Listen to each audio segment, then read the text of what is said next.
grow, and there's a time to know where's the time to let go.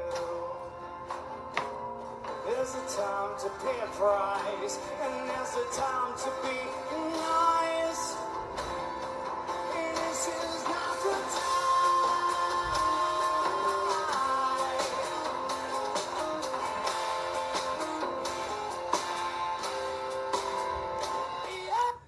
Good morning, Eagle Nation. It's Tuesday, 12th of April. It is the 150th day of school. Wherever you may be, please stop, please stand. Let us rise together for this morning's Pledge of Allegiance. I pledge allegiance to the flag of the United States of America and to the republic for which it stands, one nation, under God, indivisible, with liberty and justice for all. Thank you. You may be seated, and we'll do your push-ups at a time of your choosing. I hope you're still doing them to stay in good shape. Let's see, on this Tuesday, it's 150th day of school. After today, there's only 30 days to go. Third grade, congratulations for having finished English Language Arts Part 1 and 2 yesterday. We continue today with grades 4 and 5 in English Language Arts. So, we'll be with you in heart and mind, and we know that you will do your best. Good luck today. Stay focused and give it your all. The song that you heard this morning was actually a song by Travis Meeks. If you didn't know, Travis Meeks is a famous musician who performed with the band Days of the New. And I just learned this about him, but he's actually my age and was born in my home state. So Travis Meeks is someone we celebrate today as someone with autism spectrum disorder. And we're reminded that as we continue our celebration for National Autism Awareness Month, we know a few things. We know a few things. We're learning some things that help us to better understand what autism is. So one of the things that we learned was that all people with autism are unique.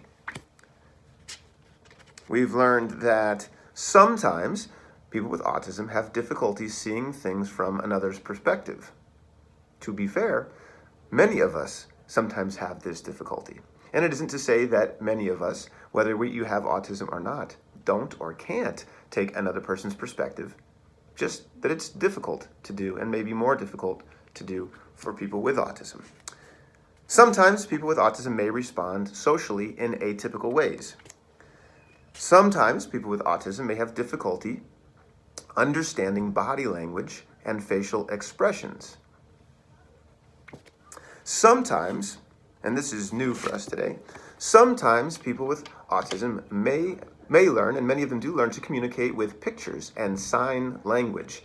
This is because it's extremely literal and extremely visual. So you'll notice if you visit any of our classrooms here at Emerson, and we have 4 of them, that a lot of the communication is done visually. A lot of the communication is done with pictures. A lot of it's done with signs or postings around the classroom.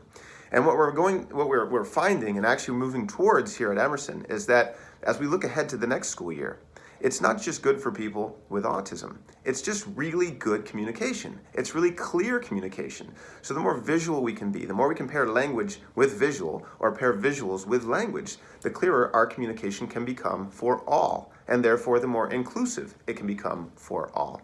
So we have that to look forward to. Thank you to our special guest yesterday, Bastian Bradley, who shared with you one of his many strengths, specifically his ability to view the chessboard and see all of the things happening simultaneously as he figures out a strategy for how to win. It's not an easy thing to do, and he's gotten very good at it.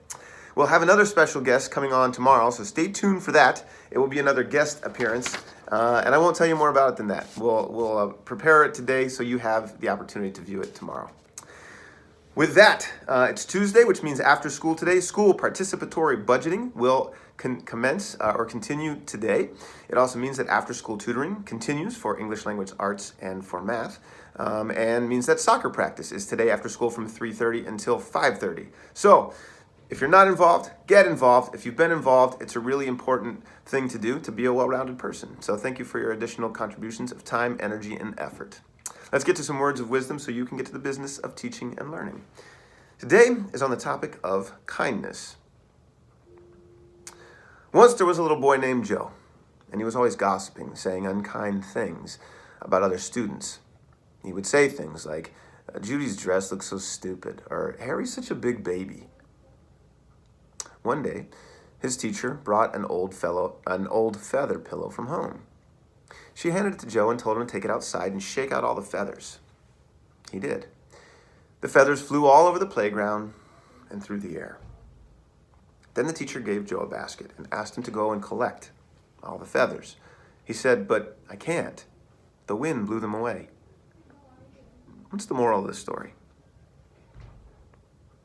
Unkind and gossipy words are like those feathers. Once they are spoken, it can be extremely difficult to take them back, and sometimes they can't be taken back. Consider Joe's story and these feathers blowing in the wind, and think carefully before you say unkind things about others.